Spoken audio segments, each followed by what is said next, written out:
quote that I learned through my Beta experience. The reasonable man adapts himself to the world. The unreasonable one persists in trying to adapt the world to himself. Therefore, all progress depends on the unreasonable man. George Bernard Shaw. So I learned this quote when I was doing one of the leadership experiences with Beta. It's called the Beta Wilderness Challenge. It's not around anymore, but it's one of the ones that used to be around. And they took us to the National Outdoor Leadership Schools, NOLS, if you're familiar with it. It's kind of like Outward Bound. I met up with a group of brothers from across the country in Jackson Hole. And our instructors picked us up at the airport. We got to go hiking around in the Grand Tetons for 10 days. It was a pretty cool experience. We spent time focusing on the ritual of our organization while we were there and what it really meant to be a part of our organization. It was on that trip that I first heard that quote, and that quote has been a quote that's kind of stuck with me ever since. So this whole Greek life thing is weird, right? For those guys who are the finalists here. How many of you, Beta's included, right? Actually, how many of you actually had parents who were Greek before you came to school? A couple, okay. How many of you thought that you would join a fraternity when you actually came to Hopkins? One person in the room, maybe two, three. Okay, so this is I think a very typical story for a lot of people that I have met in Beta. I had no idea what Greek life was all about when I came to college. My parents are both from South Africa, didn't have a US college experience, didn't know anything about fraternities. And so, I had no idea what to expect. So for those of you who are finalists here today, I'll give you the benefit of knowing a little bit more about them with a little bit of history. You might be surprised to learn that fraternities were first created out of a need for more academic freedom on college campuses. Back in the 1700s, the college curriculum at schools like William and Mary and the oldest colleges in the country was very strict. They preferred to study the classics, like the Iliad and the Odyssey, and the Greek classics. The students weren't really allowed to debate issues of more political or social relevance to themselves, and that kind of frustrated them. They wanted some outlets to be able to talk about things that were more things that they actually cared about rather than just the things that the professors wanted them to talk about. So resenting the restrictions, the students at William and Mary founded the first secret society called the Flat Hats Club in 1750. One of the noted members of Flat Hats was Thomas Jefferson. Now, eventually the first Greek-lettered organization was, and Betas in the room should know this from having gone through pledging, is Phi Beta Kappa. You might recognize Phi Beta Kappa from because they're one of the, the most prestigious honors that a college student can get nowadays. They've transitioned into really a society that just honors people for outstanding academics. The primary founder of Phi Beta Kappa was John Heath. He dreamed of a society that was devoted to the pursuit of liberal education and intellectual fellowship. In other words, what he was looking for was the rest of the students at William and Mary at the time weren't intense enough for him. He wanted to find a place that was, or found a group of students that were more focused on not just what they were doing in school, but developing their intellectual pursuits even further outside of that. He wanted a social society of people who were doing more than just the curriculum. Now, the first social fraternity that we really think about today was the Kappa Alpha Society. They were founded at Union College in New York in 1825. Union was actually one of the more liberal universities at the time, and they went even further to found a society that was really based on something a little bit more than just the debating issues of the time. They were looking more so for talking about and learning literature that was more modern, like Hawthorne or Poe, somebody who we should care about from Baltimore, right? They emphasize the organization as a student-run organization, more like what we would think about it as a fraternity today, as opposed to more so like an alumni-led group, which is the reason why they're kind of considered the first social organization. Kappa Alpha is considered to be the first one of that kind, and they're really trying to emphasize they even talked about like music and things that were even further than just debating literature and things like that. Finally, we come to the founding of Beta Theta Pi in 1839 at the campus of Miami University in Oxford, Ohio. We have something called the Founders Paragraph that many betas memorize as just like part of our founding. It goes something like this. I think we pull back a little bit. At 9 o'clock on the 8th day of the 8th month of the year 1839, 8 earnest young men, all students of Miami University, held the first meeting of Beta Theta Pi in a upper room of the old college building known as Old Main. Their names, in the order that they appeared in the minutes, were John Riley Knox, Samuel Taylor Marshall, David Litton, James George Smith, Charles Henry Harden, John Holt Duncan, Michael Carson Ryan, and Thomas Austin Gordon of ever-honored memory. So that's about the way that it goes. The guys in the room probably have missed one or two things there. That is kind of one of the things that we've done as a tradition to kind of remember our founders and make sure that it's something that we continue to think about as an organization. Our founders really looked at the literary societies that they had on the campus at Miami and saw it as something that was much too sterile. They were looking for something that was more bonding with other students at their school. They wanted a group that helped them intellectually, yes, but also morally. They kind of understood that they needed the love of other members within their organization in order to become the best people that they could possibly be. So that, in essence, is what I would propose to you is the true purpose of fraternity and all Greek organizations for that matter. Simply stated, it's just taking good people and making them better. That's what all Greek organizations are really designed to do. Whether your letters are Sigma Chi, Pi Beta Alpha, or Alpha Phi Alpha, it doesn't really matter, right? When you look at it, everybody's values and their purpose is pretty similar. Beta's core values are mutual assistance, intellectual growth, trust, responsible conduct, and integrity. If you were to look behind the hood at any of these other organizations that are on Hopkins campus, you'd be able to tell that it's all pretty much the same thing.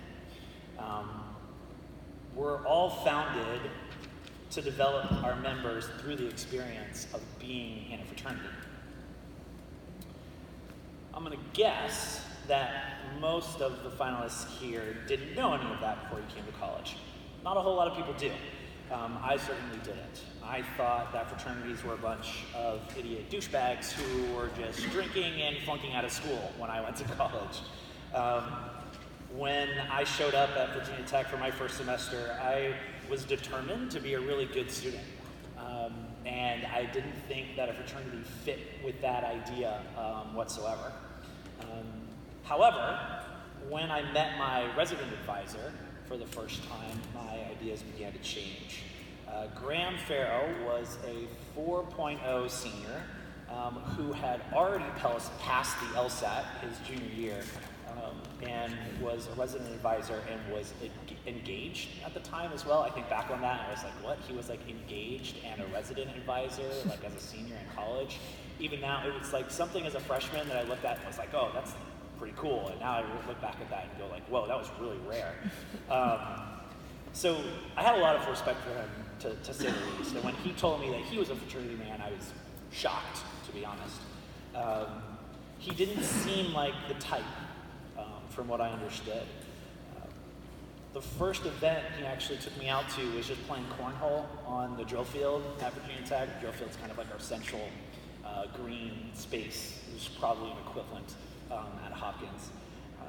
But I was out there. I'd never played cornhole before. I'm generally athletic, so I got it fairly quickly, and was just chatting with the guys and had a good time. And after being out on the drill field playing some cornhole, we walked back to the chapter house. Chapter house was not what I was expecting at all. It was beautiful. Big screen TVs everywhere, big couches, pool tables, trophies for all the awards and stuff that they had won. Took me by surprise. I ended up learning that the chapter kept the chapter house dry, specifically if you didn't party in it or anything, and I was kind of impressed by that. Eventually, another event that I ended up going to, they talked to me about all of these things that I didn't even know had anything to do with fraternity. The community service, the philanthropy, the leadership development opportunities, the formal events, things that I'd never seen in TV or movies. Right? And so I didn't know that fraternity had really did those things, and I kept showing up to rush events, and for those of you who don't know, I always like explaining these words, like rush is just like the period of time at the beginning of a semester where like fraternities are actually doing recruitment events. I didn't know what that meant when I came to school, so I generally like to make sure that when I'm talking to somebody new, like they actually know what that means. After going out to all of those rush events, I was lucky enough to receive a bid, an invitation to join. And I thought long and hard about whether I should actually join because I was conflicted. I didn't know if I should really do it or not. Eventually, I came to the conclusion that the only thing that joining was going to end up doing was making me a better man. So I didn't really have a reason not to do it. So I arrived for bid acceptance at the spot that I was instructed to show up to, and thus began a really long journey for me. I went on to serve many different leadership roles within the fraternity, do a lot of the different leadership development programming that they had at the national level, and even went on to work at our headquarters after I graduated. So I can honestly say that I wouldn't be half the person that I am today if I hadn't been for my fraternity. It helped me grow in tremendous ways during my 4 years as an undergrad. Academics are extremely important. I don't need to tell you guys that here. I feel like Hopkins has the reputation of being a great academic institution.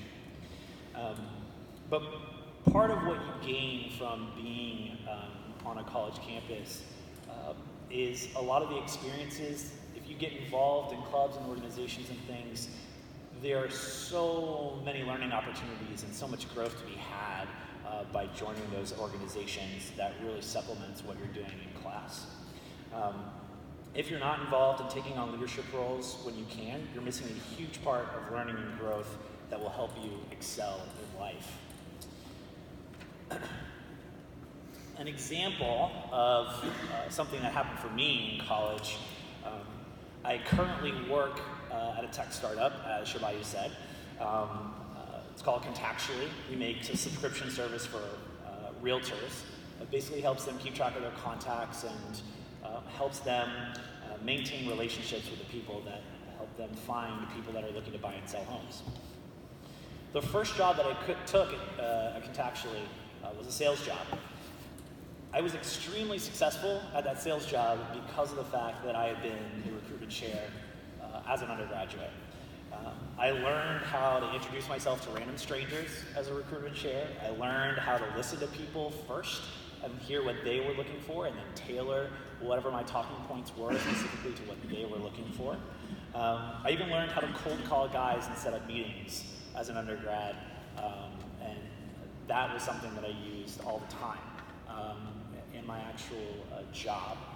So that directly translated for me, and I gained a lot of belief in my abilities to be successful in whatever it is I chose to do when I was able to grow our chapter from being a chapter of 30 guys to being a chapter of 70 by the time I graduated. The sales job I could actually utilize a lot of those same skills that I had developed. I realize that many of you guys aren't necessarily aspiring to be in a sales role necessarily, but I don't think it matters like where you end up going. whether it's a career in the sciences or medicine or whether you're studying sociology. Wherever you go, you're going to be working with people and developing those skills that you really, developing those communication skills and speaking skills and the skills of how to run an organization is going to serve you very, very well no matter what it is that you do, because you have to work with people, and building relationships with people is one of the things that really separates people once you get into the working world. Another example of something I learned from my fraternity experience is what it meant to have character and be an ethical leader. Talked a little bit about leadership so far here tonight. I was a vice president of my chapter at one point, and I oversaw our accountability board, call it a Chi committee. Yes, we have internal accountability boards for holding each other accountable. So when you're in that type of position, you have to hold yourself to a high standard, because you're having to hold other people accountable to high standards as well. One Thursday night, we were having a social with sorority. They were actually just coming off probation. We wanted to go downtown, in downtown Blacksburg, and rent out a bar and just have everybody hang out there for the night, but they weren't actually quite to the level yet where they could actually do any official events with alcohol. So what we did instead was just did a potluck dinner at our chapter house. Everybody just brought stuff. People had a really good time. We were hanging out, having fun, meeting new people.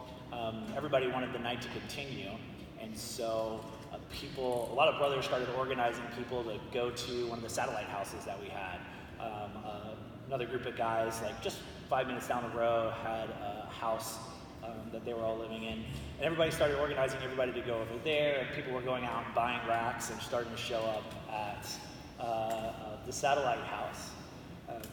A little while later, the president of the sorority came to me frantic, saying hey, we really can't do this party, it's going to get us shut down if we get caught. And I was in a bit of a predicament because I knew everybody was over there partying, having a great time, and nobody wanted to hear that they needed to clear things out. So I thought about it for a little bit and eventually decided that I needed to do something to kind of do the right thing in this particular situation. And knowing that a lot of the brothers were going to be very upset with me, I walked downstairs in the basement, pulled the plug on the music, flipped the lights on. People were yelling and screaming, and I told everybody they had to leave. People didn't want to leave. I just kind of stood my ground, and eventually people cleared off, and it was fine. Sorority president was very happy. Nobody got kicked off campus or caught for anything, so it was a good outcome.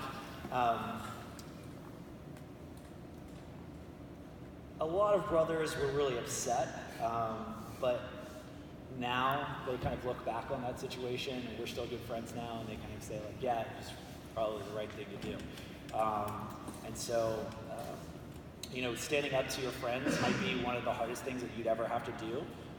It's definitely a lot easier than having to hold a fellow coworker accountable, I'll say that much.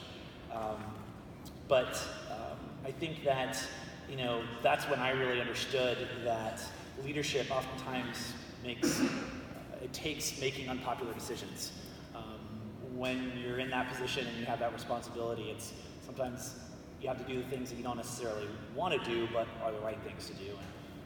If you have the confidence that what you're doing is moral, then what you're doing is probably pretty courageous.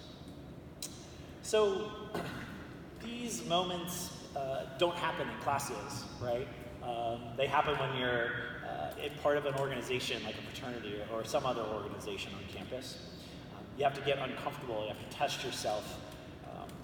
So understand that you will not be able to take full advantage of your time at Hopkins if you don't join a fraternity. I'll be really honest about that.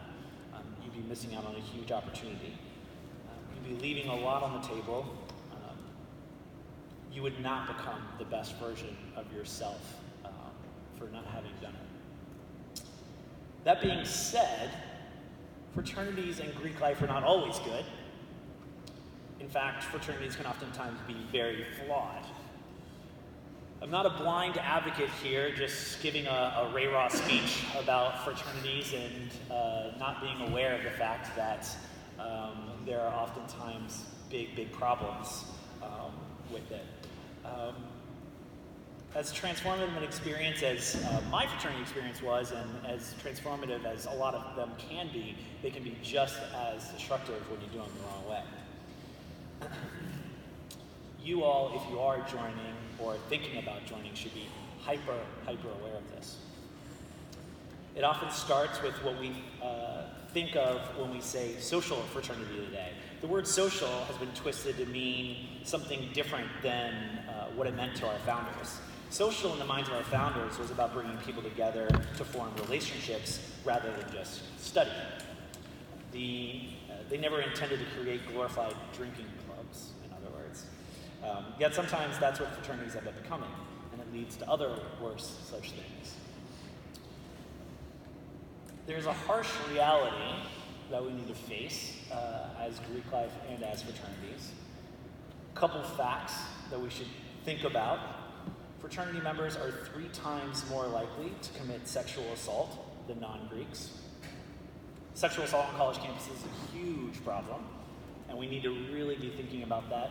If you really thought about who is in the best position to actually really be able to address those problems, it'd probably be fraternities. Since 2000, there have also been more than 50 deaths due to hazing in fraternities across the US. This one hits really close to home for us as betas. While this makes all the betas here really uncomfortable, and they probably don't want me to talk about this, hazing isn't something that happens in other fraternities but not ours. Beta has been in the news lately.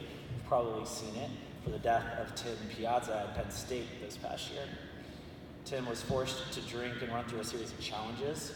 He eventually fell down a flight of stairs, causing hemorrhaging and internal bleeding in his head and liver.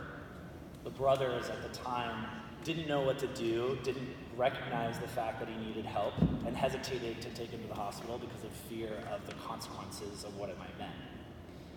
Eventually, he was taken to the hospital and he died of his injuries a little while later. 14 people were charged with manslaughter as a result of that incident. So the question is, why do these things happen? The answer is pretty simple in my mind. Brothers forget the purpose of the organization, and they don't act in accordance with the purpose of their fraternity. As I mentioned before, the purpose of Greek life is to take people and make them better. We take commitments in our initiations to hold ourselves to a higher standard and hold our fellow members to a higher standard. We are all human beings, however, and we're flawed, especially when we're 18 to 22-year-old men. I know, because I was an 18 to 22-year-old man. We're often more vulnerable than we'd like to admit and just want to belong. So we allow ourselves to be hazed to find a group we can be a part of. Or we're insecure about our worth as men, and seeing a group of people who are willing to go through hazing to be in the position that we're in makes us feel better. We're afraid of the judgment of others in our organizations, and even though we don't want to haze, we do it anyway. We're insecure about our masculinity because we've been told our entire lives we're only good enough if women want to sleep with us. So we focus entirely on throwing parties that create environments where we're more likely to get female attention that fills that hole for us. These are heavy truths to take in. It doesn't have to be this way.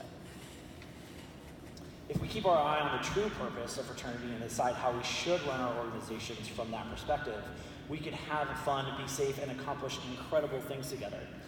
Best of all, we run through walls for our brothers because we love them for being model human beings in a world that doesn't expect that of anybody anymore.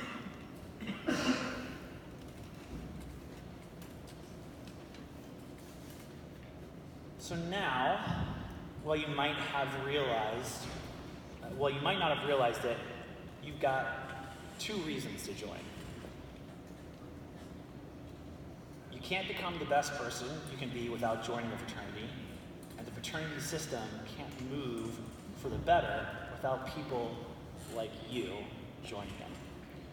Fraternities need new members like you guys who will hold them to high standards and will expect them to be able to hold up to their purposes. New members like you will become brothers, they will become leaders in their chapters, and they will help, and hopefully you will help make those organizations what they should be.